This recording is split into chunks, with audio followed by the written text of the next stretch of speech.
በባለ 50 ሮብና አርብ የማይጾመው ለምንድን ነው? እንደው እንዲህ ብሎ የሚጠይቅ ሰው መገኘቱ ራሱ ትልቅ ነገር። ለምን መሰለሽ? ብዙ ሰው አርብ ሮብ ለምን እንጾማለን ይላል እንጂ ጾሙ ሲቀር ለምን አንጾምም አይልም። በዛው ቢቀር ደስ ይለዋል። እና ስለዚህ ለምን አንጾምም የምትለው ጥሩ መንፈሳዊ ጥያቄ ነች። አርብና ረቡን በባለ 50 ማንጾመው እነዚህ ሰዎች 50 ቀን ሙሉ ጾመው ተጎድተዋል፣ ትንሽ ይጠገኑ ተብሎ አይደለም።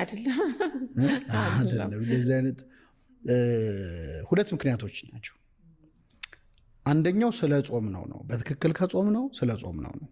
እንዴት መሰለሽ? አብይ ጾም የሚጾመው በቤተክርስቲያናችን ስርዓት የመጀመሪያው ሳምንት እስከ 12 ሰዓት ነው። የዘወረደ ሳምንት እስከ 12 ሰዓት ነው። ከቅድስት ጀምሮ እስከ ኒቆዲሞስ መጨረሻ ላይ ከሆሳና በፊት እስካለው ድረስ ደግሞ የሚጾመው እስከ 11 ሰዓት ነው። ከዛ ሰሙነ ሕማማት እስከ 13 ሰዓት ነው። እስከ ምሽቱ 1 ሰዓት ድረስ ጨረቃ እስኪታይ ድረስ ሰሙነ ሕማማት። ከዛ በኋላ ዓርብ ዕለት እስከ ትንሣኤ እሑድ ያለው አለ አይደለ 33 ሰዓት ነው። ከጌታ ስቅለት በኋላ 33 ሰዓት ነው። በነገራችን ላይ ጌታ ምድር ላይ 33 ዓመት ነው የኖረው ያስተማረው፣ ብዙ ታምራት የሰራው አጠቃላይ 33 ዓመት ነው።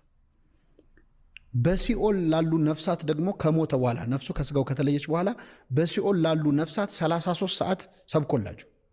የምድር 33 ዓመት የሲኦል 33 ሰዓት ነው እና ያንን አስተምሯል።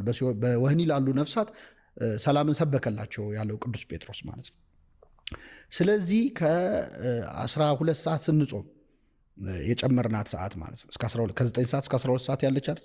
እሷን በትክክል አንድ ሰው ከጾመ ከዛ እስከ 11 ሰዓት ሲጾም እሱንም ከጾመ ከዛ በኋላ ደግሞ መጨረሻ ላይ ያለውን 33 ሰዓት ከጾመ ሲደመር 126 ሰዓት ይሆናል።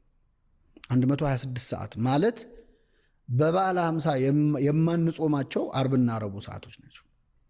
ስለዚህ ኦልሬዲ በትክክል ሰምተናት በዛ ደረጃ ከጾምን ዓርብና ረቡዕን ጾመን ነው የጨረስነው። አብይ ጾም ላይ ስለተጾመ ነው የማይጾመው ማለት ነው። ይህን ጠንቅቆ ግን የማይጾም ሰው ካለ ደግሞ ሁለተኛው ግን ምክንያት ትንሣኤ ማለት 50 ቀን እየተከበረ አይደለም። 50ውን ቀን እንዳንድ ቀን ነው ቤተክርስቲያን የምታየው፣ እንዳንድ ቀን። አሁን 50ውን ቀን ሙሉ ክርስቶስ ተነስቷል፣ በእውነት ተነስቷል ይባላል። እንደ አዲስ ዛሬ የተነሳ ጠዋት የተነሳ እንዲመስል ነው። ለምን? ያንን እንዳንድ ቀን ነው ቤተክርስቲያን 50ውን ቀን የምታየው። ስለዚህ በትንሣኤው ቀን መጾም ይሆንባታል። ለዛ ነው 50ውን ቀን ያለ ጾም